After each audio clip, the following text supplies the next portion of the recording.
Hi, everyone. Welcome back to the Midlife Truth Project. This series is flying by. We are already at episode 8. Wow. Today's Midlife Truth stems from all the times that Dr. Taz and I have heard women either say or infer that it's too late. Too late to write the book that they always wanted, too late to switch careers or find one that's more fulfilling, or even to go back to work, right? Too late to start that new sport, too late for their marriage or finding that soulmate. Well, the truth is, it's never too late. This episode is in some ways the bookend to the conversation that we had initially with Chip Connolly, where we are going to go deep with Gabby Reece, former professional volleyball player, model, entrepreneur, mother, wife, you name it. It's really about how we nurture the mindset of it's never too late. So let's do it. Let's talk truth.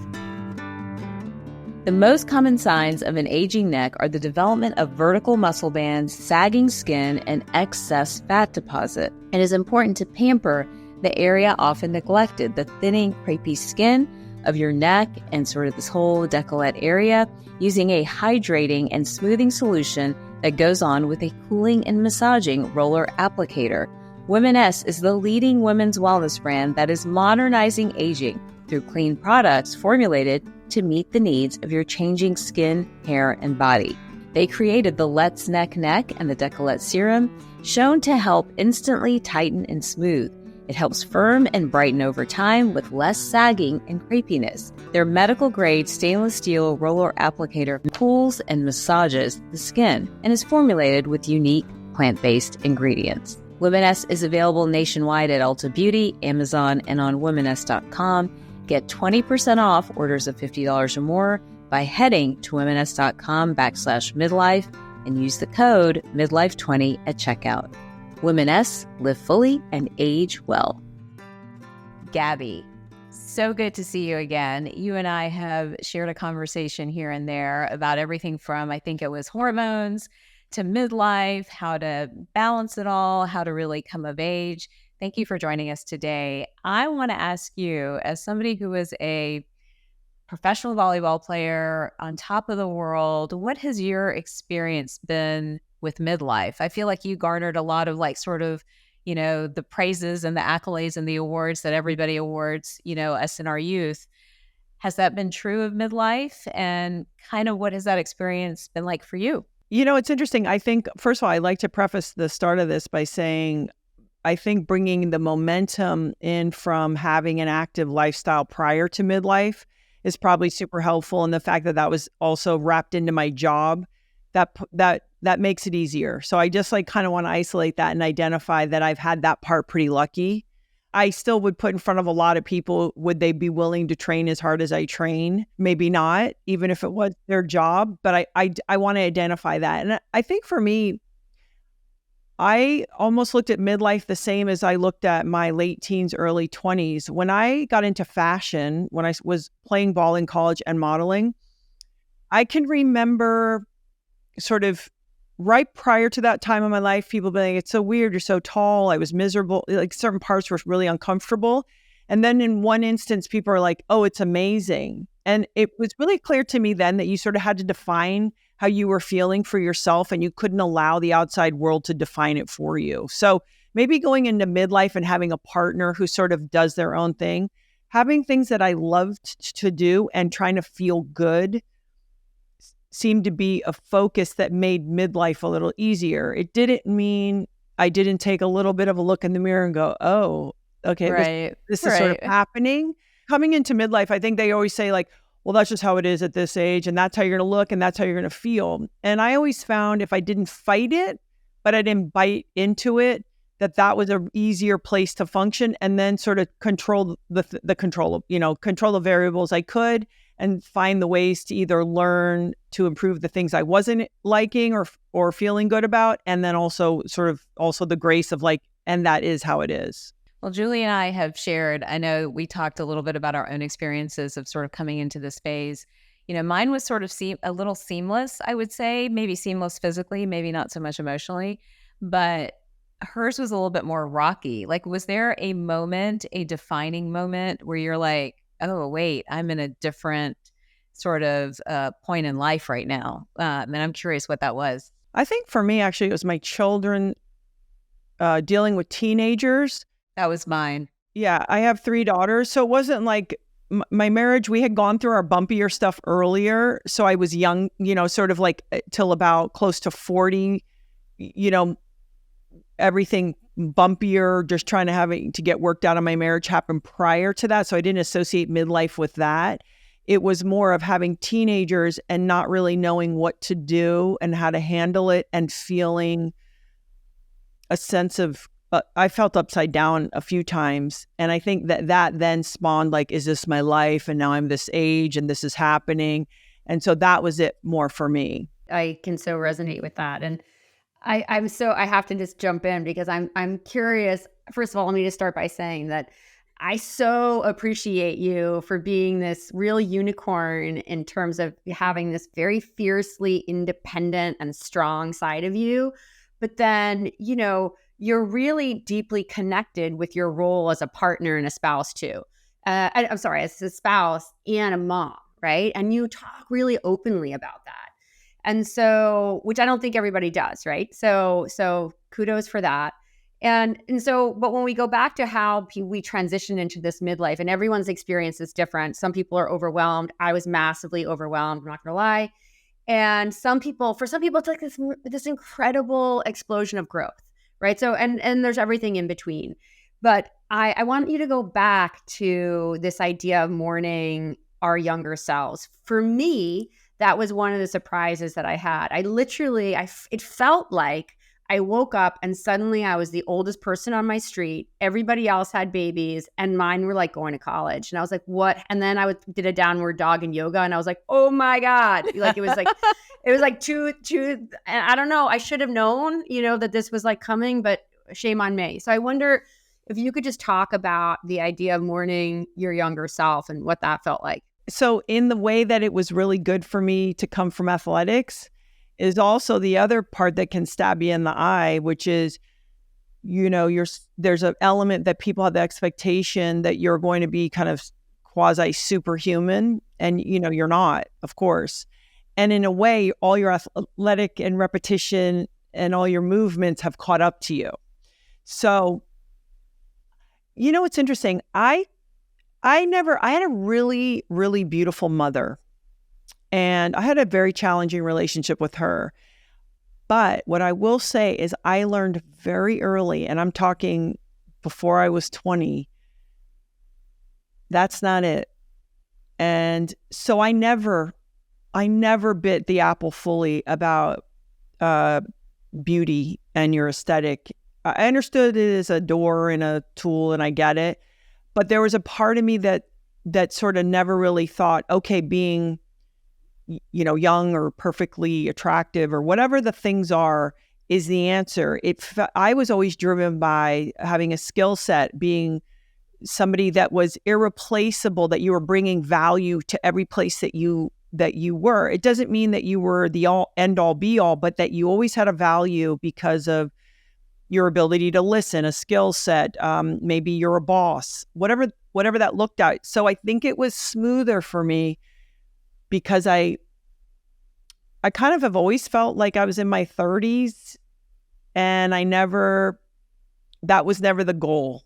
To feel good, to have energy, to be powerful, to be strong, to be smart, to be curious. These were my North Stars, more so. And I will also end this statement by saying it was made easier.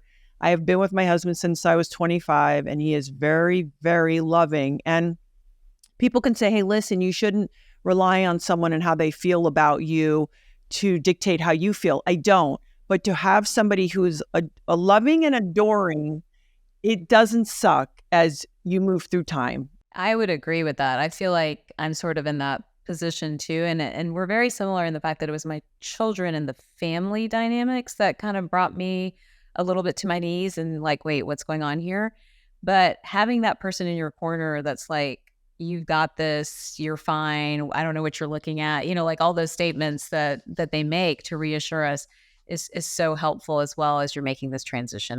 We have to give some props to that for sure. Okay, they get some points, maybe just a few.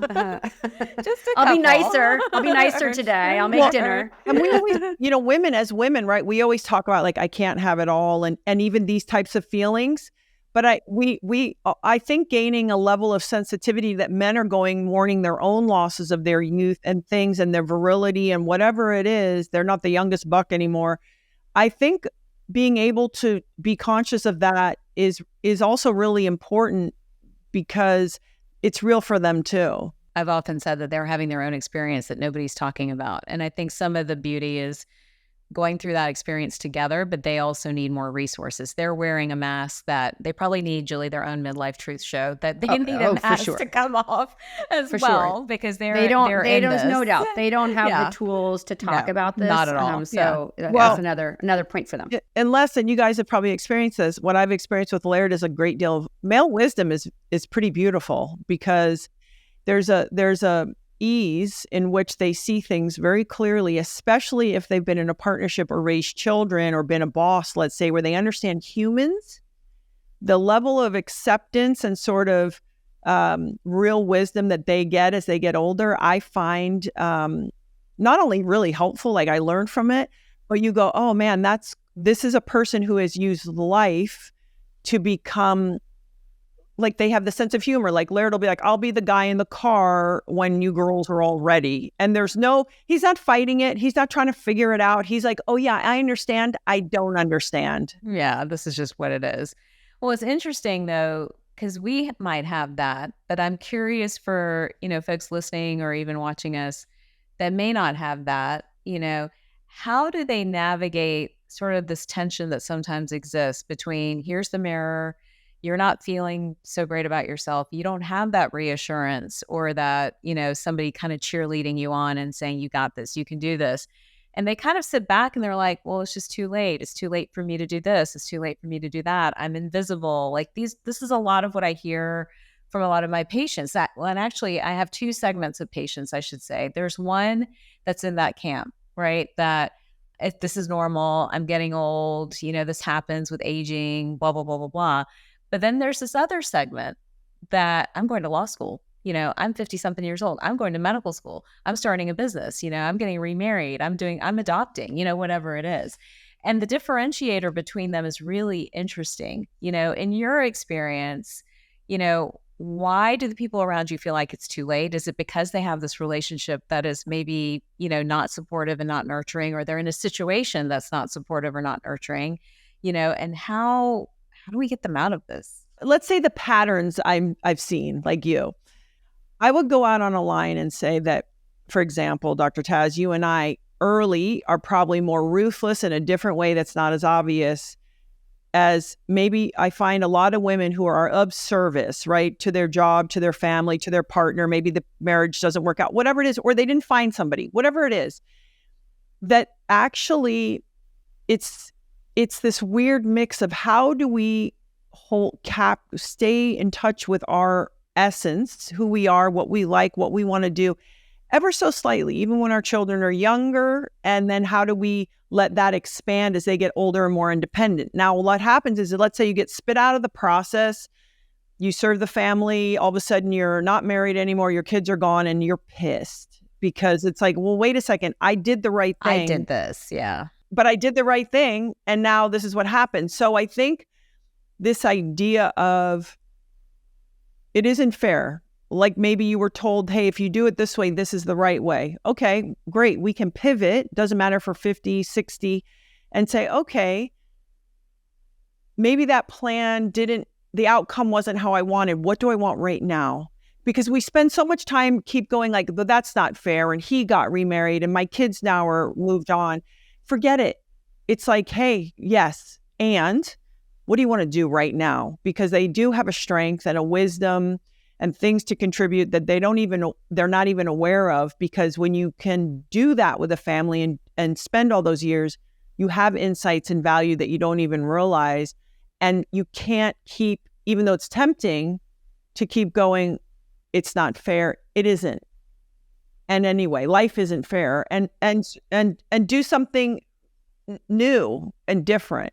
I think what you're saying is so key, because But in that moment of that transition, that mindset of saying, like, let me stop going down that rabbit hole and let me just pause. And first of all, let's just be intentional and say, who am I today? And what do I want? I always think about midlife as this intersection where at an intersection, what do? You slow down, you pause, and I think it is this opportunity for women to say, whoa, how did I get here? Am I okay? Are all the pieces in place? Who am I? I'm definitely probably not the person I was in my 20s or 30s, maybe not even the person I was in my early 40s. So let's just take a little bit of inventory and figure out, where am I at and what do I want? Not what am I going to do that all my friends are doing or that Instagram is telling me to do, because I had a really interesting conversation with Kelly Corrigan, a different episode in this series. Everyone needs to listen to that. But it's really about going inward and asking yourself, what do I want, right? And so with that said, one of the things, again, love you for this, is that you're such a beacon for taking ownership of yourself and being unapologetic for really what one's own needs and wants are, while of course being a caretaker and in service to others. So how do you, like you write about that in your book, which I loved, for everyone listening, my foot is too big for the glass slipper. How do you prioritize yourself? Like, how do you make sure you're unapologetic? And then I'm going to piggyback on what Julie said, because I think so many women think they have to be one or the other. They have to nurture or they self-care, and then there's no in-between space. So, you and many others have done both. So, what would you tell them? And before we even start this part, maybe you're at a place in this intersection where maybe you've never been allowed, or you've never allowed yourself to be truly who you are, period. And here is the chance. And it'll freak a lot of people out, right? So it's one thing to be even adjust who you are, but it's another when maybe you did what your parents thought, then you did what you thought in society. And maybe it's like, you know what, forget all that. That's actually not how I feel. So this is also the opportunity to really dig into going forward. I'm going to really be myself, my genuine self. And as far as being able to juggle it, that's why I'm such a pusher of movement and trying to eat well, because it is the simplest way to stay tethered, for me, that I've found to my spirit, to my essence. Because I want to transcend, okay, my age, I'm a wife, I'm a mother, I have this business, and I'm a woman. I just want to be in my essence first. And so movement, it's primal, it's kind of naughty, you can be like raw and sweaty, you're male, you're female, you're in all of it at once. And then the food, because also it's a form of sanity. So I can make decisions when I'm exhausted because I have a newborn, or I have teenagers that are kicking my ass and I'm learning new things all the time about it. It is the easiest way for me to stay centered and sane, to have, we talk about that space from stimulus, from response, stimulus and response, making that runway as long as I can. So I respond the best possible way to my children or my partner and in work. And so for me, it was a physical practice, and maybe it was early 10 minutes. And when I want to shove the cookie in my mouth, I found something else. And that was my way. And then certainly having one or two people I can have really honest conversations when it's necessary. I think that's so powerful. What is that where women should start? Is that where everybody should start? If they're really struggling with, I'm feeling like I'm old, I'm feeling like I'm invisible, or it's too late for me to do X, Y, and Z. I know where I start them in the exam room. For me, a lot of it is like, okay, let's really get your health right. Because like you, I agree with this idea of, and it's going to sound a little woo-woo, but I go there, but this idea of vibration, right? Of like, rhythm and vibration, and our vibration is set by how we care for ourselves. And we can't really get to our soul's essence or to what we are supposed to be doing and to why we are here until we almost reset that vibration. But to get out of that sort of vague land back into back onto the ground, so to speak, it's your food and it's your movement and your sleep and your stress levels and cortisol and all these different things. But when and I tell let's women, not forget hormones in the midst hormones, of it. hormones, we haven't yeah, absolutely. And there's a big hormone shift in this phase, right? So that's changing I think you all have a of book it. called that, don't you, Taz? I think I do. So anyhow, but so a lot of it is about that for me, but for somebody who's not ready to dive into all of that, even that is overwhelming. I don't want to talk about my hormones and I don't want to get into all of this. Is there one place for them to begin? Where would you set them if they're in this sort of dialogue of it's just too late? It's interesting because you sort of think, are people behind the eight ball because of their mentality, or, is their mentality put them, it's like this chicken and egg, moment. This, you've experienced it. First of all, let's just talk about the invisible thing, because you've mentioned it a lot. I hear it a lot. And I've been recently talking about this. I have a theory that, we don't give enough credit to nature. And so we are animals. And when we're younger and we are in the right space to procreate, we are emitting, incredible hormones, pheromones, all of this. And people, I have very beautiful daughters, and they're very tall. And when I walk with them, I watch the neck snapping that goes on, with them. And I'm like, oh yes, this is nature. So start there. You're not invisible. You're just not you're not emitting things that are making people look at you, because you're not going to have children anymore. It's okay. Who cares? Do you want to, at 50 years old, start being like, let's have a baby? It's like, that's not what it's about. You've moved into a different position in life. And so I think when people use the word invisible, they just don't understand what's going on biologically. It's not necessary. You're freed up from that part. So move on. And you're valuable. You're relevant, you're important to the people who love you. It's like, but yes, is every, construction worker in New York City going to be like, hey, woo, maybe not. And by the way, I have one daughter in particular, she can't walk anywhere without anyone staring at her. And guess what it is for her? And I recall it vaguely. It can be super uncomfortable. So it's like trying to remember that. But to start, for me, how about have a little fun? How about get back to, I always say, like, preserving the girl.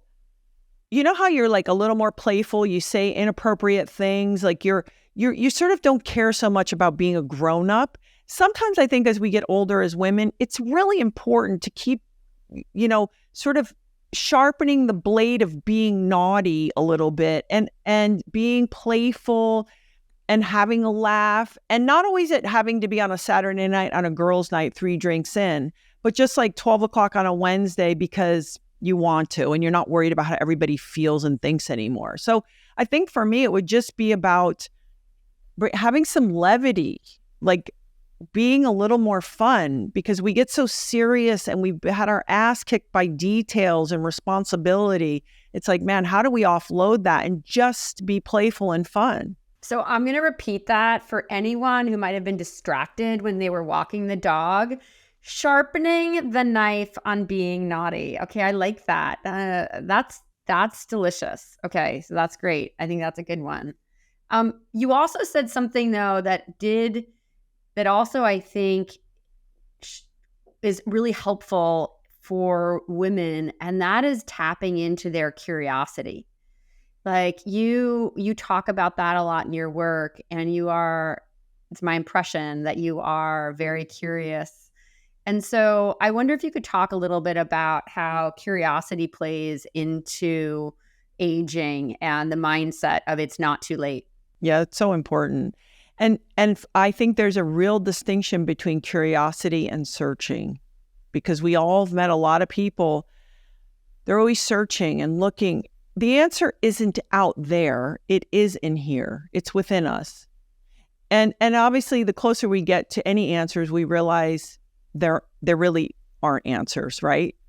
And so the curiosity is somehow waking up each day and understanding what you believe and think, but being willing to question it and being willing to hear other ideas or to learn new concepts without it somehow assaulting your whole sense of self.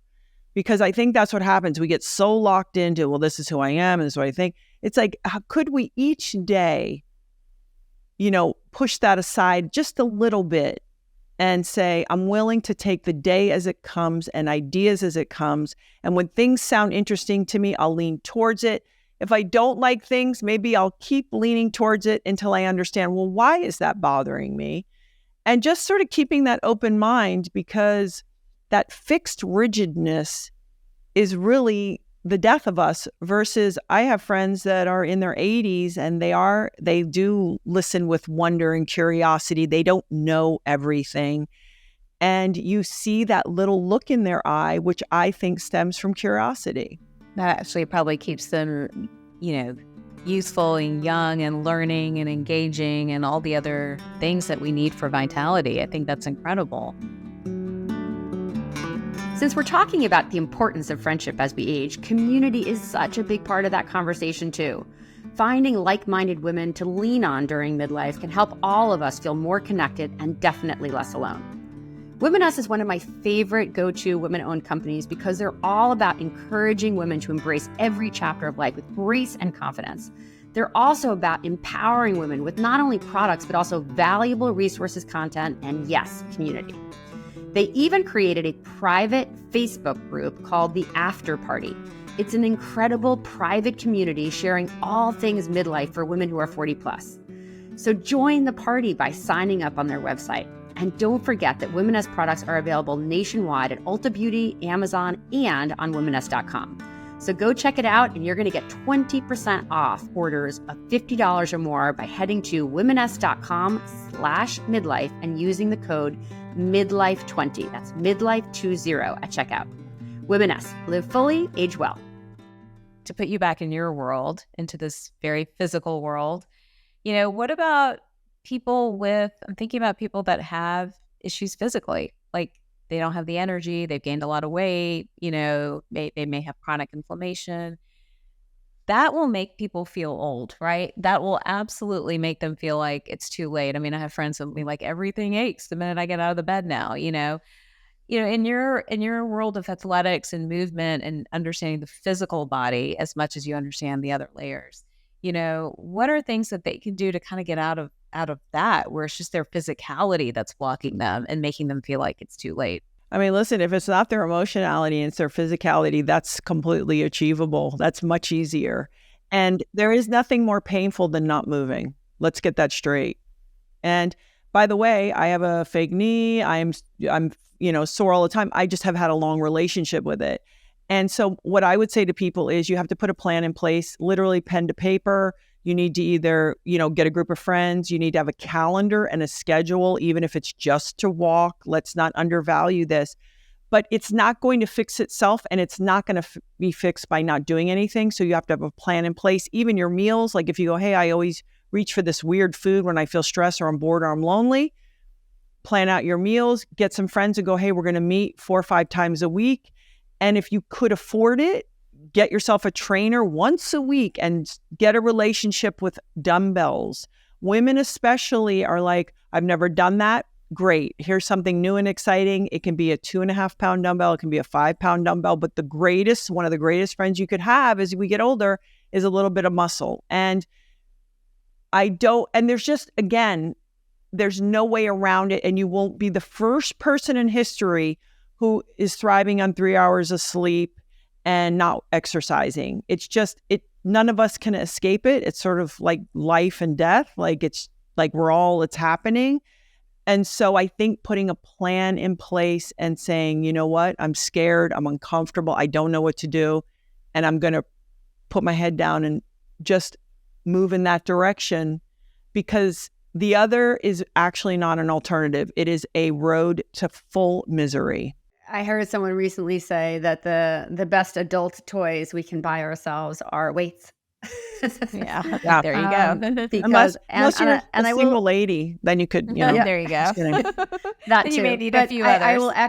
I will echo, and all the women that I have interviewed through the Midlife Truth Project, one answer I commonly get is, what would you tell your younger self? Is, gosh, I wish I had started exercising and lifting weights earlier. And that is because they're leaning into it now, and they're seeing how profound a difference it can make. And by the way, it's not too late, right? Because we see that there is tremendous strides. I saw on Instagram the other day, somebody over 6 weeks, a woman who was 67 years old, doing a pull-up, like week by week. It showed her ability to could not get anywhere. To week 6, she was doing 2 pull-ups on a bar. So I thought that was incredible. So with that said, based on all the people, you're a curious observer, through your own podcast, you're interviewing so many experts and thought leaders on this. I wonder if you could talk to a little bit the idea of kind of health span versus lifespan, and just kind of the importance of almost using that as a mantra for as we're in this period of life. It's funny. We talk a lot about that, and my thing is now, and maybe this is my mechanism, one of my coping mechanisms, is you're alive or you're dead. I'm done with you're young and you're old. I get it as a reference for understanding kind of the roles, but you're alive or you're dead. And for me, whether you're 50, 60, 70, 90, you're alive or you're dead. And so as long as you're alive, be alive. And, all the limitations and all the definitions of, oh, well, I'm this age and so I can't do it. It's it is hard. And by the way, we think everything is harder because we're older. And in some ways that is true. But things are so hard when we're young in a whole myriad of other ways.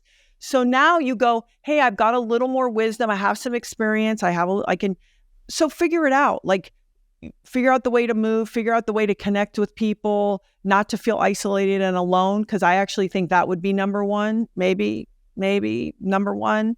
And realize that life, even when it's hard, is a gift.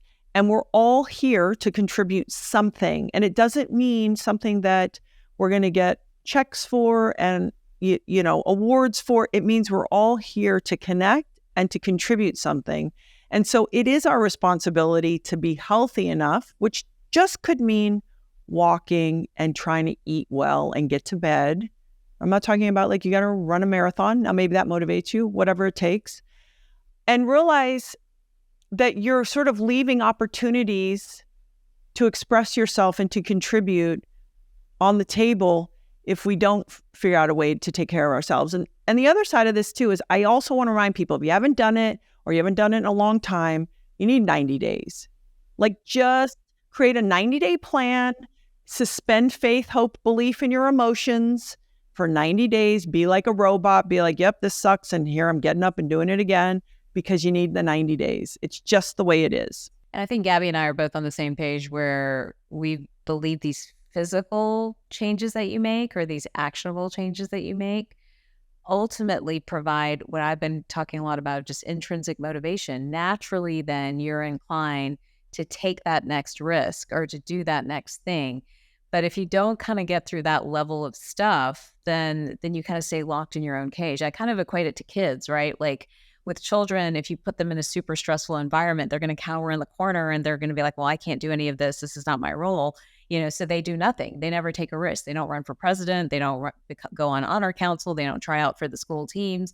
They're just afraid. And I think that's the same for us. I think that when we are not nurturing ourselves in a thoughtful and proactive way, which honestly starts with just one foot in front of the other, of the things that we need to start to tackle and building that community around us, then we're the same. I can't do that. There's no way I can do that.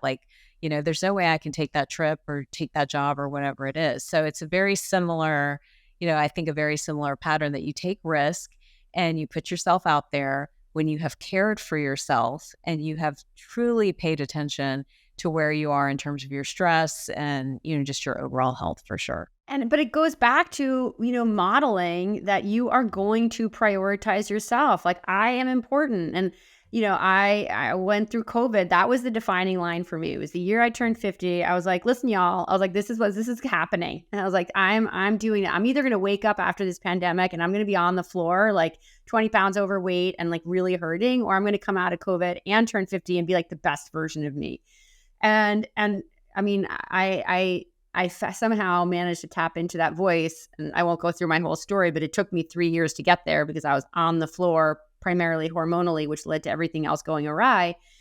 But it goes back to being able to say, I am worth it. I am enough. I am worth it. And although I value being a contributor and a caregiver to all these people in my life, my parents, my spouse, my kids, my dogs, the church, whatever it may be, that I too, I have to value myself as an individual. And so I think it's so important for women to hear, because we so easily can put everyone else ahead of us, and we end up all of a sudden 55 and like, what happened? Where is everyone? So that being said, you interviewed somebody, Gabby. I'm always confusing. Is it David Brooks, Michael Brooks? Strength to Strength. Arthur C. Brooks, yeah. Arthur C. Brooks, thank you. I've listened. He's fantastic, right? The book Strength to Strength was great. It was a great interview. And I wonder, I know you think about this a lot, like, how do we, recognizing that we're not sending out those signals to the world, of come look at us, how do we begin to cultivate more of a mindset of how I'm going to take my strength, my wisdom, and apply that in a different way now that we're in this stage of life? What happens is we look at everything always on such a grand scale, right? Like even the idea of trying to start to exercise, it's like, oh, it's so daunting, the hill. And I think it's about, if we wake up each day and we connect with our real feelings, right? I always do like a personal inventory, like, how's it going? How are my relationships? Do I need to have conversations? What am I doing? What could I do better? Am I, all of it. Just every day, like I do a scan and just sort of Wait, stop there just a second. I think that's so important. I don't want anyone to miss that. What is a personal inventory, and how do you do that scan? I usually do it in the shower because you're like naked and you're kind of raw and you're alone. Can't miss a thing. So. Hopefully you're like alone. Actually, I take showers a lot with my husband, but I'm alone a lot of the time, and so we're gonna circle back to that. We have a lot of uncomfortable conversations in the shower. It's weird because there's water and then it's good and whatever. But the point is it's like I check in with myself and go, how's it going? Like, are you mad?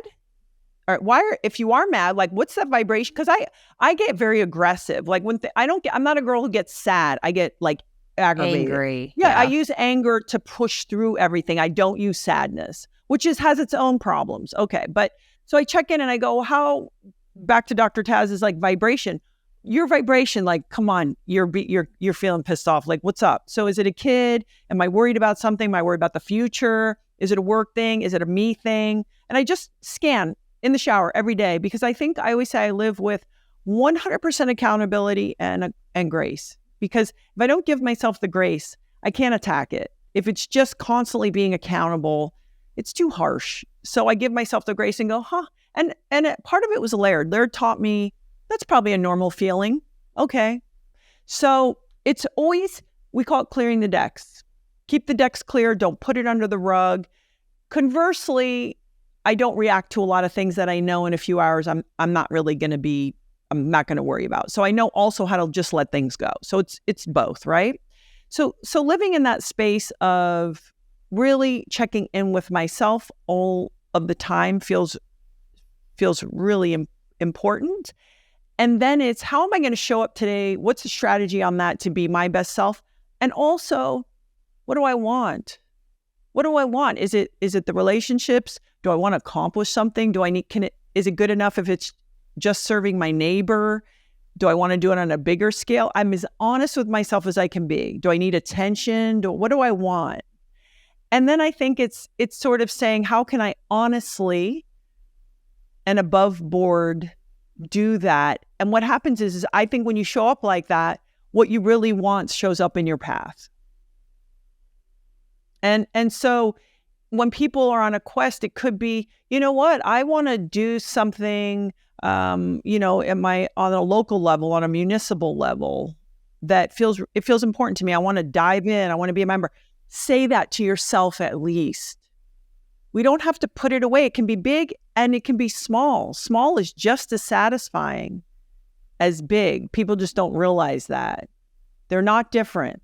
I love that, like, so much of what you're saying is just small and doable and actionable, right? Like, everyone, I think when we say something like it's not too late, And Julie and I want all our listeners and viewers to go deep. When we use these lines, I think people think, oh my God, it's going to be work. Like, I'm going to have to work at this. It's going to be like all this stuff to do. I need to clear my calendar. I need to go to a wellness retreat, all this other stuff. I think really the message is that life is a journey, right? And each stage of the journey, we're trying to get closer and closer to our most authentic selves.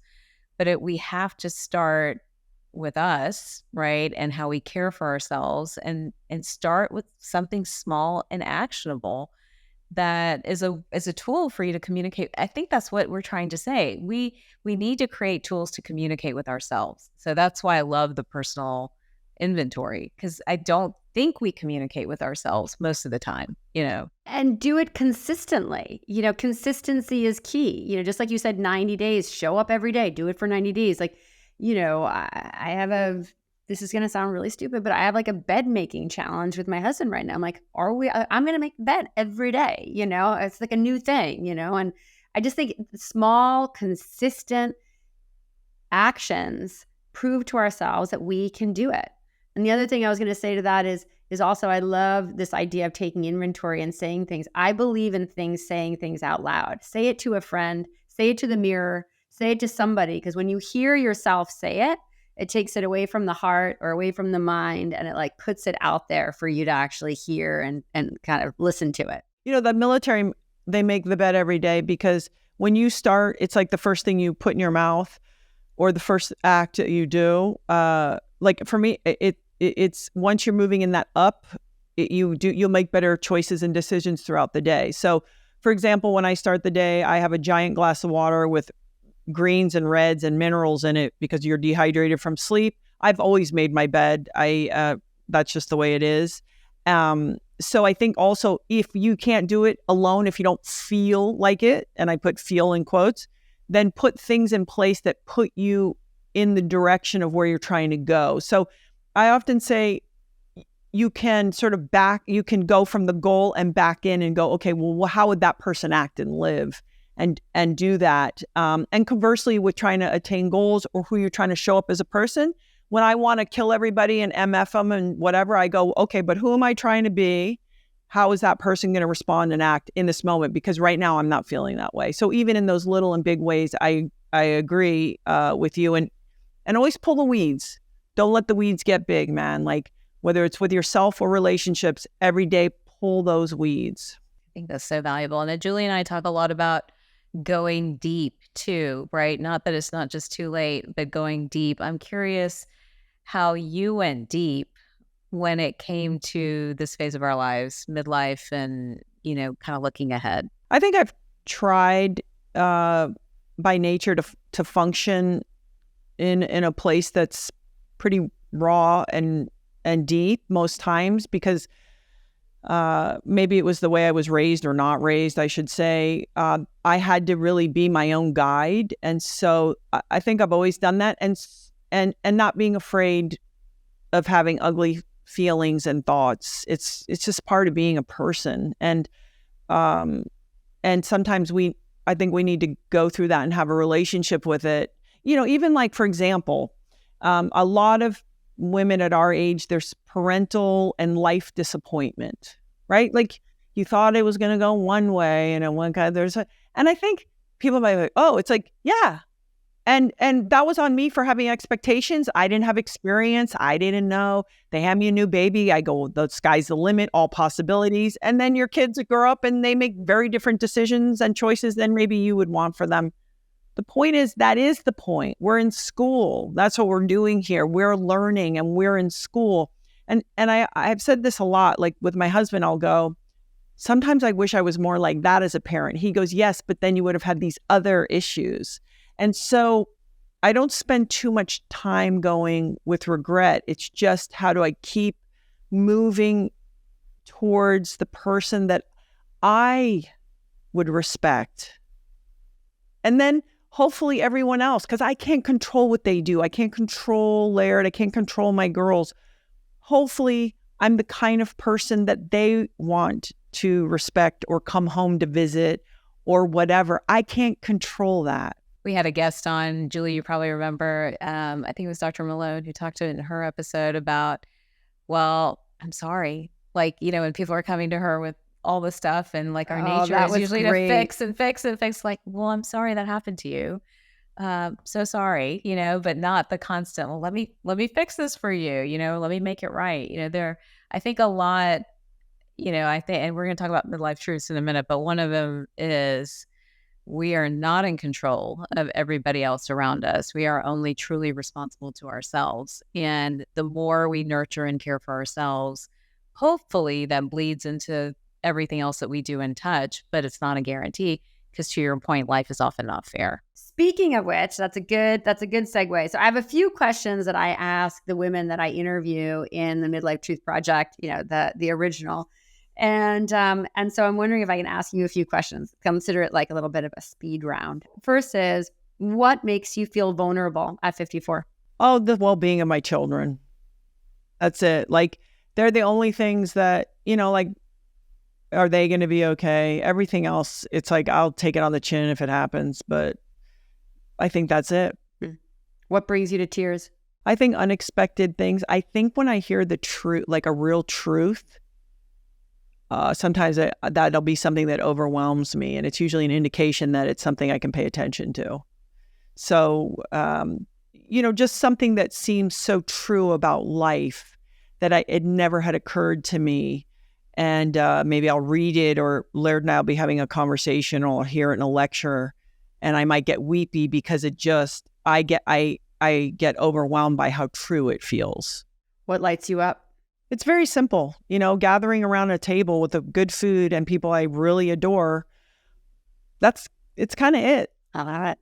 And the last one is, what is your midlife truth? Something you feel but don't always share with others. It's not only the less I know, it's the relationship with really weirdly having enough confidence to show up every day, understanding I don't know, and I'll deal with things as they present themselves to me, and I will have to continue to adjust and add to those behaviors. So it's a really weird thing of, I want to hit the mark. I'm like a mark hitter, right? I want to hit the target, and going through life going, it's actually not possible, and I can really stand in that, and also that I am not in control as somebody who would appear that I'm in charge, and like I know stuff. What has shown up for me so clearly is I have to really keep finding the ways daily to surrender. Good stuff. I just have to say, this is fantastic. We have loved being in conversation with you, and you are absolutely, definitely not too late. You just keep going. I mean, you're continuing to find projects, create new businesses. I mean, it's a joy to watch you. I love listening to you. We both do. And I know that ripple effect is really spreading, and people, so much wisdom here. I just want to share one thing really quickly. As somebody who's been around performance, and I put that in quotes a lot, like jump high, lift a lot, performance for me, and actually I think people who've lived in this space a long time, is the whole thing, the organism, the person. It isn't about let's measure every metric and your heart rate variability and all the stuff that we get constantly bombarded with. It is, how do we tune the organism as high as we can? And I heard something really interesting. I think when you're younger, your duty is to know who you are so you know how to contribute to the collective, to the one. And I think when you're at this age, that notion of it's not about you is very true. And so how are you knowing yourself enough that you're contributing whatever it is that you are meant to be? And so I don't want people to think exercise and nutrition is about some metrics that you're measuring. It isn't. And this is from somebody who, I love that stuff, but it's not that. And I would back you up on that. For me, it's not about your lab numbers and your data and 50 tests that we do. It's really this, like, the only word that keeps coming to me is like vibration. It's about like where it is you're resonating. Maybe that's the word I want, frequency or resonance. Where is that resonance and that frequency? Because that is going to lead you the right way. Thank you. I'm going to take a little picture of us because I think it's kind of cute. They just keep getting better and better. I love it. Oh my gosh. I do truly feel like this has been a journey, right? Like everything, we've really thought holistically, not to use my favorite term in the world, about midlife, right? Because everything from relationships to joy to health to, to finances. And then it comes down to being as simple as think about the collective. Where are you in the collective? I think that really resonated. And I think for a lot of us that kind of get caught up and I don't have time for this, I don't want to do that, blah, blah, blah, like all this chatter and all this noise, with our immediate responsibilities, I think that is a midlife truth. Where are you in the grand scheme, and what is your contribution going to be to that? Like, what is your legacy going to be? And to start building towards that. And when you are feeling flooded or overwhelmed, to be able to look holistically at these episodes and say, there is a lot of shit going on. There's a lot of shifts. Like every single thing that we've talked about is a wave that can come crashing down and in the moment feel like a lot. But again, holistically, we will transcend. We will move on. I will just add 2 little nuggets that I want to repeat back is, as long as you're alive, you're alive. I'm going to remember that one. That was a good one. Yeah. That was a really good one. And the other one I wrote down, I'm like a scribbler, is sharpening the knife on being naughty. I'm gonna maybe take advantage of that one, or we'll have to share our notes later on that. Exactly. What does that mean? So. I adore you. Thank you for being in conversation on this. You are incredible. All right. Peace out. Good luck in LA. All right. Bye. Bye-bye. Thanks for joining us today, and we look forward to our next midlife truth called Connect the Dots. This episode will be the last official part of our series with none other than Sarah Blakely. Sarah is the founder of Spanx and more recently Sneaks. If you haven't heard of these sneakers, then definitely check them out at sneaks.com. She's also an incredibly powerful advocate, philanthropist, and in my opinion, a true thought leader. See you soon.